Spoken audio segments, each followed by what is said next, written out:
What's up everybody, it's me Johnny. First of all, I apologize for my voice in today's video. I'm not feeling the best, I'm a bit under the weather. However, I'm going to keep producing content for the channel. Second of all, I hope you've been enjoying the content that I've been making over the past week or so. Let's keep the ball rolling with today's video talking about UFC 305. As you would know, UFC 305 has taken place later this year in August, specifically in Perth, Australia. And we might now know, through unintentional means, let's say, we might now know some of the fighters who could be fighting at that card. So let's get right into the video. If you enjoy it, please like, subscribe if you're new. But as you would know, over the past week, there's been a few fight cancellations. We saw Rob's fight get cancelled against Khamzat Chimaev. We saw Conor's fight against Chandler be cancelled. We saw Jamahal Hill's fight against Carlos Ulberg be cancelled. So there's been a few cancellations and a few fights that have been announced to replace those fights, right? And to announce these things, usually Dana White records videos on his social media channels and uploads them to Twitter/X and Instagram and wherever else. And he usually records those videos in the UFC War Room. And in that UFC War Room, you can see boards or charts with some of those planned fights. So I believe when he announced Rob's new fight against Ikram Liskarov, you could see their names together versus each other on that board for UFC Saudi Arabia. Usually he does that to kind of provide a visual representation as to who is fighting at these upcoming cards, or at least who they're planning to fight against each other at these upcoming cards. And in the background of one of those videos, I can't remember which one it was, but in the background of one of those videos, you can see part of the planned card for UFC 305. You can literally see one side of the list, one list of fighters that could be fighting at that card. So we need to talk about it. We need to talk about some of those fighters that at least the UFC is planning to fight at UFC 305. And we need to preface this by saying that this is just their plan.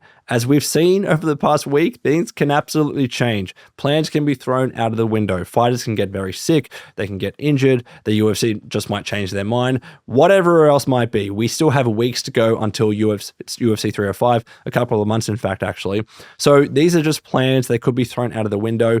So let's just keep that in mind. Keep that in mind. Take it with a grain of salt as we're talking about these fights. But I think it's fun to speculate, as to who's going to be fighting at that card and who their opponents could be. When it comes to the list of fighters actually listed, who could their potential opponents be at UFC 305? So in the background of one of these videos, you can see a list of fighters for UFC 305, and this list is as follows: Israel Adesanya, Song Yadong, Jack Della Maddalena, Steve Erceg, and Drakkar Klose. That was on one side of the list, but we couldn't see the other side of the list. So the big question, of course, is who could these fighters be fighting at UFC 305? At least, who is the UFC planning to fight against each other at this pay-per-view, at this event in Perth, Australia? Now, starting with the top, I think the obvious one is Israel Adesanya fighting Dricus du Plessis for the middleweight title. We know this is probably the fight that they're making. Yes, Strickland just beat Costa. Yes, he probably deserved an immediate rematch after losing a very, very close fight against Dricus that people thought that he won. So yes, it does make sense to give Strickland a title shot. However, equally, Israel Adesanya is very popular. He's been waiting in the wings. He was a very long-standing and active middleweight champion, even though he lost it against Pereira and then won it back and then lost it very quickly. So his active streak wasn't that long, wasn't as long as before, as when he got the immediate rematch against Pereira.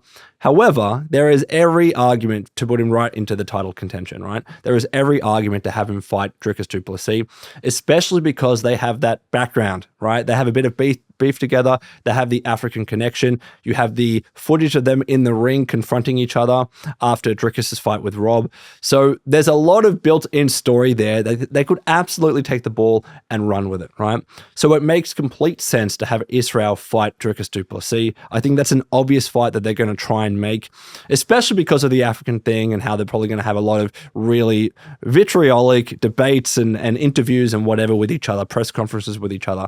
So I think that fight makes complete sense. And it's also a pretty interesting fight. I'd be interested to see how well Israel Adesanya has recovered since his loss against Sean Strickland, since losing the title, and how Dricus does against Israel. I don't know what my prediction is yet for that fight if it does take place. Let me know what you think in the comments below. But also let me know what you think about this fight. Would you prefer this fight over Sean Strickland versing, Dricus du Plessis to try and get his title back? I do think that it's the more interesting fight because we haven't seen it before. Again, they have beef. There's a story there. I think it would be a very, very fun fight. And also interesting to have in Australia because Israel, though, is not Australian. He's Kiwi, so you're going to have a lot of Kiwis fly over to see that fight in Perth, Australia.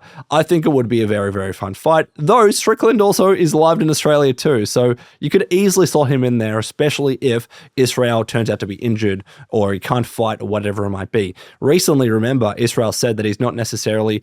He said something like he's not interested in titles, he's coming for heads or something. He was trying to talk really tough, but that's what he said, so maybe he doesn't necessarily want the title opportunity, though I think he does. I think anybody would want the title opportunity. If Dana said, hey, we want you to fight Dricus for the title, of course he's going to say yes if he's ready and everything like that. So let's see what happens with that.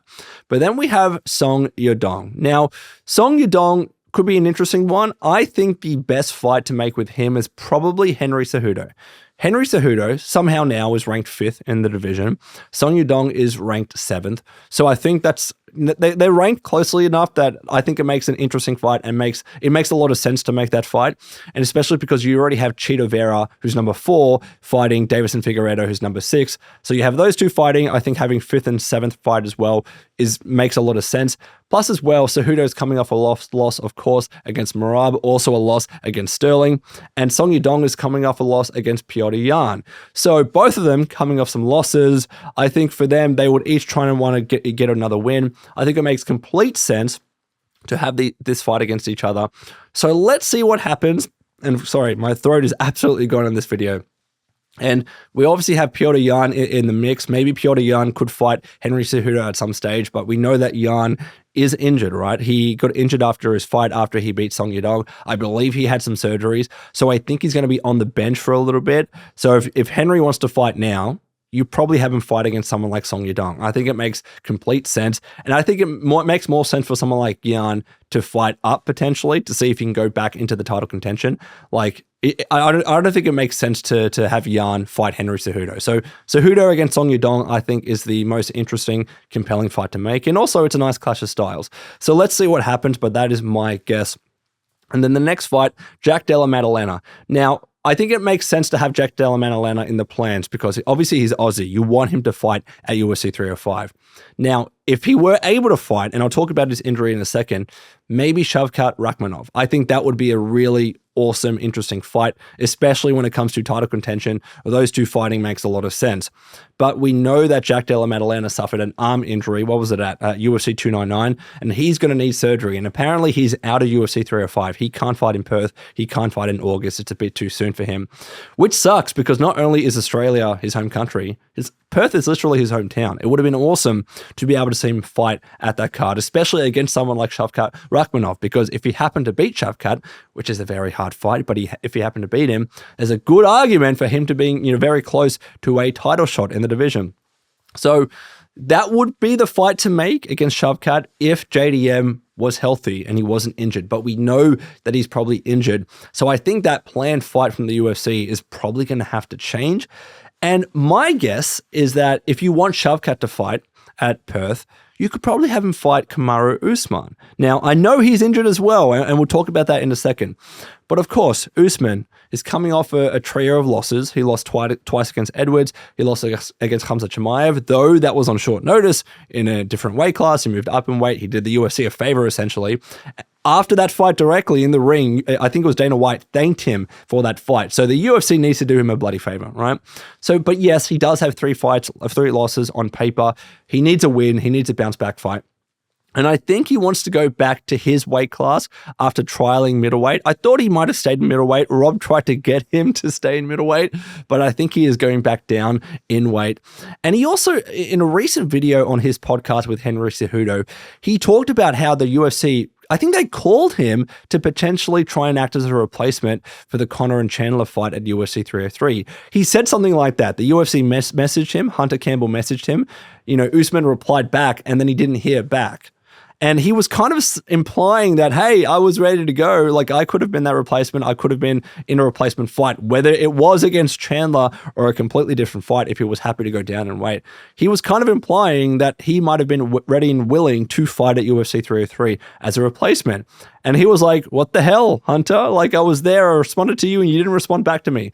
So even though his manager, it was Ali Abdelaziz, even though his manager said he's recovering from injuries, he probably won't return until the end of the year, it feels like he could have been ready for UFC 303. So if that is the case, maybe there is a good chance the end of the year does include fighting in August at UFC Perth, at UFC 305. And I think him fighting Shavkat could be a really good fight for him, because I know it's a hard bloody fight, but if he manages to beat Shavkat, he's right back into the title contention talks, right? He's definitely right back in there, because Shavkat, probably right now, you could put him into the title shot and no one would question it. No one would bat an eye. But if he needs another fight until then, in the eyes of the UFC, which I don't agree with, I think he does deserve the title shot. But if he does need another fight until then, him fighting Kamaru Usman could be a really good one. But I don't know. I don't know if Usman takes that fight. But that's just my random speculation. Again, if he's healthy, let me know what you think in the comments below.